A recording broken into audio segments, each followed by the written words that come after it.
other practical steps, thinking about regeneration, and this is something that I recognize is, when we talk about sugar bushes, you're utilizing the mature trees, but really when we think about changing climate, having multiple generations of trees in your stand is really a good insurance policy for disturbance events and other changes that come around, and thinking about multiple opportunities for creating those opportunities for regeneration. So things like, of course, reducing competition.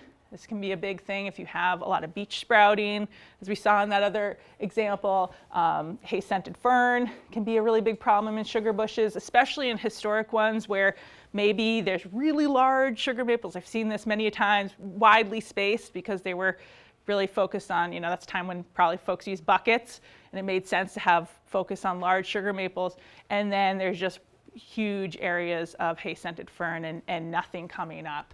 And so you really are going to have to do, in those conditions, do some scarification and do some more aggressive interventions to create opportunities for regeneration. And certainly, as I mentioned, deer love sugar maple. And so that's been a really big issue, and maybe why we're seeing that decline in sugar maple regeneration in the state.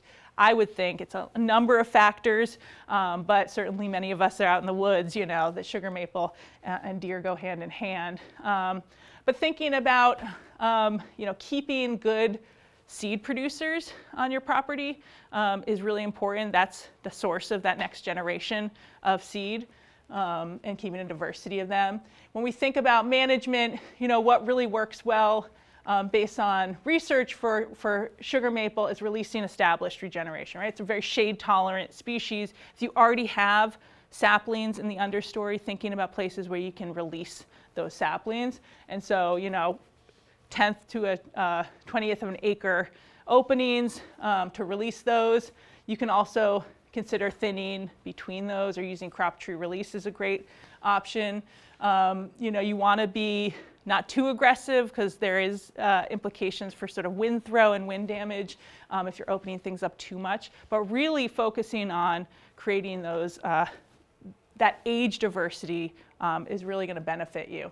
And so this is the key thing in climate change. We want to think about diversifying. And this means a lot of different things. This means diversifying, what you're doing out in the woods and how you're doing it, diversifying the species. And we do know that when you have more non-sugar maple species, you actually reduce impacts from insects and likely diseases. This paper was just looking at pests of sugar maple.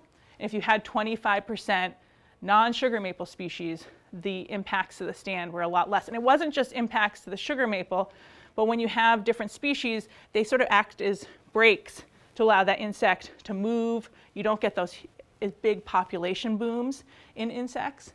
And so again, this is difficult because those non-sugar maple trees might not be tappable. But if you're thinking about diversifying, maybe some of those eventually can be saw logs, things like that. But it really does reduce the economic impacts to your tappable trees. Things like age diversity. I know Tony's going to talk about this. I'm sure stand complexity. It's this idea of insurance policy for unexpected events, right? And so we just want to we don't want everything to be in one basket. And we see this with a lot of historical sugar bushes. All the trees are large and sort of the same age class. And in some places, those trees are senescing, right? They're sort of reaching like the end of you're getting infected with diseases and just sort of breaking apart, and there's nothing in the understory to replace them. And so if you think about protecting your investment, your resource, that's not really a great strategy. And particularly when we think about disturbance events, windstorms, things like that, having smaller age classes that can take over if you have something like that occur. And I really support retaining red maple.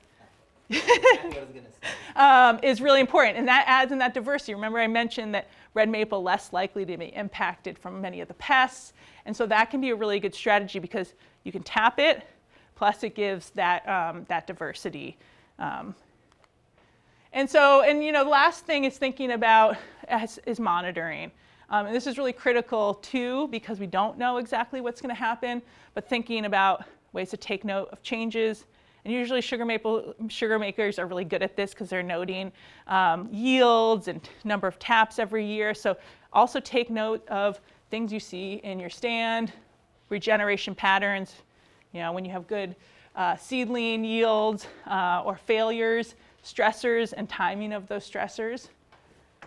Outcomes of your management, what worked and didn't work. And I saw I love seeing on that table using crown health as an indicator of stress. I use this a lot in my assessments, and this is a great tool for sort of monitoring vigor of your trees. And any one year you might see a decline in the health of a tree crown, and it can recover, but seeing repeatedly year after year, ooh, that one sugar maple is really dying back, has dead branches, doesn't look great.